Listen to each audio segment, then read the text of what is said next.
stop. It's the weekly flags recap. Anyways, link to my Patreon down below. It's not growing because I'm a small YouTuber. Go figure. And I feel like after starting that Patreon account, all I feel like talking about is others who make ridiculous amounts on Patreon and all of the weird advertising, psychological manipulation that goes on online. That's all I feel like talking about since becoming a part of it myself. And so the irony will be that I have a Patreon account and I talk about people making too much money off Patreon. And that's just, if I'm going to really analyze all of this aspect of the internet in other videos, I'm going to just have to live with that. It's just a weird feeling. Anyways, I've been accused of making drama videos for the last month and doing it to make more money, more AdSense and whatnot. I'm not making that much. You can see by my view counts. No. And this series, the Weekly Flags Recap, I do this because I like to do it, knowing that I will get at least half of the views that I get on other videos, sometimes like a tenth, you know. But I like this series, so I'm going to keep doing it. So there. But I will say that, strangely, like, video content aside, looking at the titles of my videos, this series has less of a dramatic title to it, but in the content, there's more drama in this series than everything else I talk about in other videos, so, yeah, no. I make this video, this video series because I like to do it knowing that I will get less views. Fine. Moving on. In weird censorship news, I'm making this video on October 19th. This is the day that Canada votes, and it is illegal for me to say, right now, don't vote for Stephen Harper's party.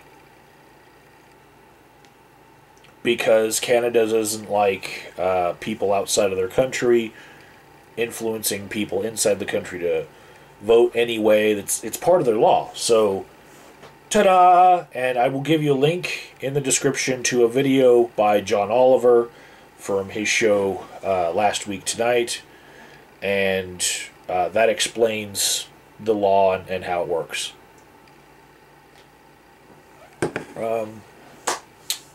Moving on to flags in the YouTube community at large. In the Great Debate community, we had one that was Negative Atheist, a.k.a. Sufferthorn. He was flagged on his alternate channel, Andrew Smith, so he's going to be putting most of his content on the Negative Atheist channel. In the racial community, we had a little blip on the radar. That used to be a huge flagging storm between those guys. Like, Tommy Sotomayor was flagged almost every week in that community years ago.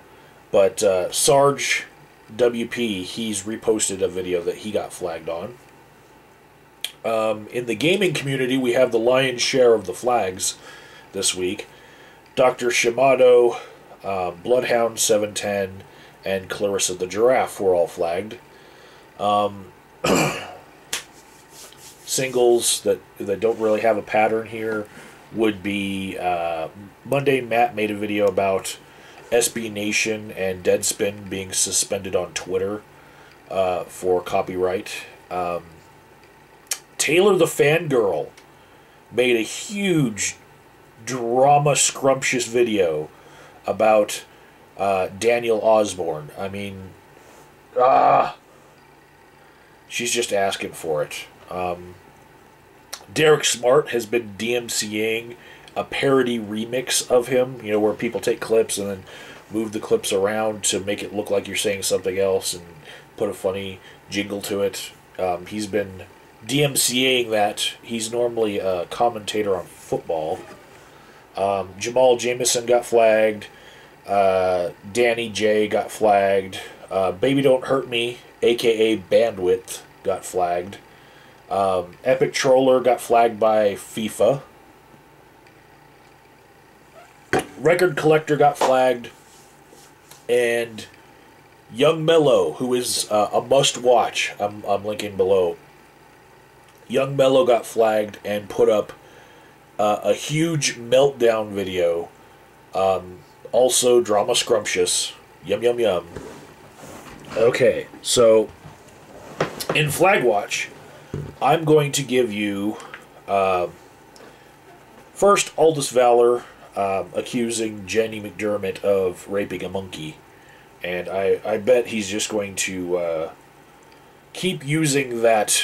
You know, he's going to continue to call her a monkey rapist like he's continued to use the same insult at other people. But I think Jenny McDermott has a sense of humor and would not flag it. White knights generally have less sense of humor than the actual targets of criticism. So I'm going to put that on Flagwatch. Maybe flagged. Video edit. It took me a very long time to say this the last time, but I'm just going to summarize a little bit better to get this under 20 minutes, hopefully. So, my second Flagwatch is for a Brett Keane video linking the Amazing Atheist to fraudulent diploma mills. Okay? And the way that he's done this is, recently the Drunken Peasants honored Scotty and TJ's father, Thomas James Kirk II. And I will put a link in the description box to the name of the Amazing Atheist's father via the Drunken Peasants wiki and find a grave. Okay? Now, Brett Keane, even though no one will believe anything that Brett Keane says against the Amazing Atheist, look at their channel sizes, you know, look at the decade of the Amazing Atheist winning the PR war, okay? No one's going to believe anything that Brett Keane says, but I'm going to say this right now. If there was a Brett Keane brand of clock that was right twice a day, even though it was broken, no one would believe it was right even on those 2 times a day. That's how horribly slanted this popularity contest is between the Amazing Atheist and Brett Keane. Okay? So, I'm putting this on Flagwatch, Brett Keane talking about the Amazing Atheist's father, because it could be one of those 2 times a day that the broken clock is absolutely right. Now, I'm going to start with facts here, and just give you links in the description box so you can link this yourself. Fact. Thomas James Kirk II is the Amazing Atheist and his brother Scotty's father. Fact. The Amazing Atheist and Scotty's father was married to someone named Natalie. Fact. There is a well-known diploma mill scam artist named Thomas James Kirk. Fact. The Amazing Atheist has one of his names that he's put out there was Thomas James Kirk III. Fact, the Amazing Atheist was asked where he lived, where he grew up, and it was Mandeville, Louisiana. Fact, the diploma mill that Thomas James Kirk, the scam artist, operated was located in Mandeville, Louisiana. Other facts that will be addressed in the conjecture part that I'll follow this up with. Fact: the Amazing Atheist is now just considering it an attack on his family without confirming or denying the allegation that his father was involved in a diploma mill scam, as well as his mother. He's just calling, "Oh, you're attacking my family," and I'll show you that. That's on Brett Keane's video, "The Amazing Atheist Diploma Mills Wikipedia Scam." Here's The Amazing Atheist a day ago talking about it. And if this gets deleted or the video gets flagged down, because this is a flag watch video, you can just pause my video and you can read that, okay? Nowhere in it does he deny that the diploma mill accusation is something that is wrong. Okay. Now, after that, Brett Keane talking about TJ's father has affected him enough that he did set up in his Q&A video just yesterday, right? Right there in that video, that's the Amazing Atheist's father. That's a picture of him right there. So it really is the Amazing Atheist. Really is responding to all that. So in a like a passive aggressive way right there. So we've got all that, right? Now here's the conjecture that it's leading that it's leading to.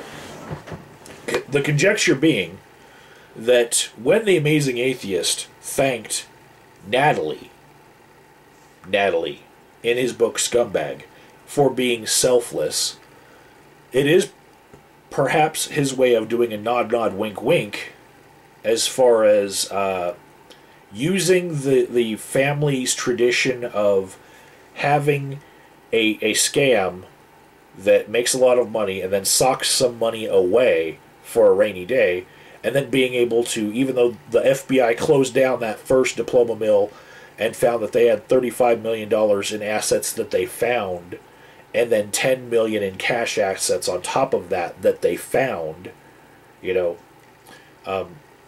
taking that money, that was socked away on the side, and then starting up another diploma mill and another scam and another scam. And link in the description box to the Wikipedia link that shows the link between Thomas James Kirk's diploma mills and the diploma mills that his wife started while he was in prison. Okay? So this is a family history here, the father and the mother doing it. And now the Amazing Atheist in his book Scumbag in the dedication says, "Thank you, Natalie, for being so selfless." Well, was that a thank you for raising him in a privileged way with millions of dollars, or was he thanking her for helping him with the SEO aspects of his YouTube channel? Because, running a diploma mill scam, you would know something about advertising online, right? And getting people to come to what you're doing. So was some of the money that continuously got socked away from all of these scams then used to, say, advertise for the Amazing Atheist's channel? Or give him money to live off of, where he wouldn't have to have like a day job and he could just keep on making videos and supporting him that way? Who knows how the links from that family money might have affected the Amazing Atheist's channel and meteoric rise to a point where he eclipses every other YouTube atheist speaking on YouTube talking head fucking person. That's the conjecture side of it. How does this affect? We're never going to know. We know that TJ doesn't really talk about having any sort of day job, or having a history of having to work menial jobs at all.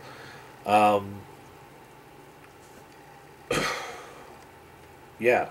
Fact. Mandeville, Louisiana has 12,000 people population. How many Thomas Kirks are there married to a Natalie? You know, I know that Louisiana has a lot of inbred people and name recycling in families, but seriously, I think that Brett Keane might actually be onto something huge as far as the history of The Amazing Atheist, that The Amazing Atheist might not won out. To the point where a lot of us thought that his actual name was Teroja Kincaid. It shared the initials of Thomas Kirk, you know, but for a while, we all thought that that was his real name, and people called him TJ. We thought that meant Teroja.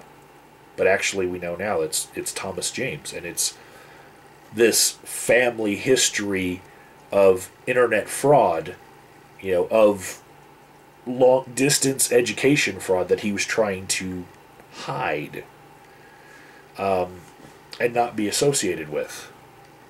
And he's not denying or acknowledging any of the actual things being said in his comments to Brett Keane. He's just saying, this is another tedious attack. You've been mudslinging for years. You haven't said anything of merit. You know, you've had no content whatsoever. But this is a content point to be talked about. Links in the description box. Research it yourself, you know. And maybe Brett Keane finally is onto something that's going to stick. That's the weekly flags recap. Remember, nobody that I talked about in this video do I actually support in any way just because I talked about them. Don't flag people if you can just make a video talking about what they did that's wrong. Get it off your chest. Don't flag. Unless it's truly worth it. And until next time, when I make a weekly flag recap, when will that be? Hopefully within a week, because it's weekly.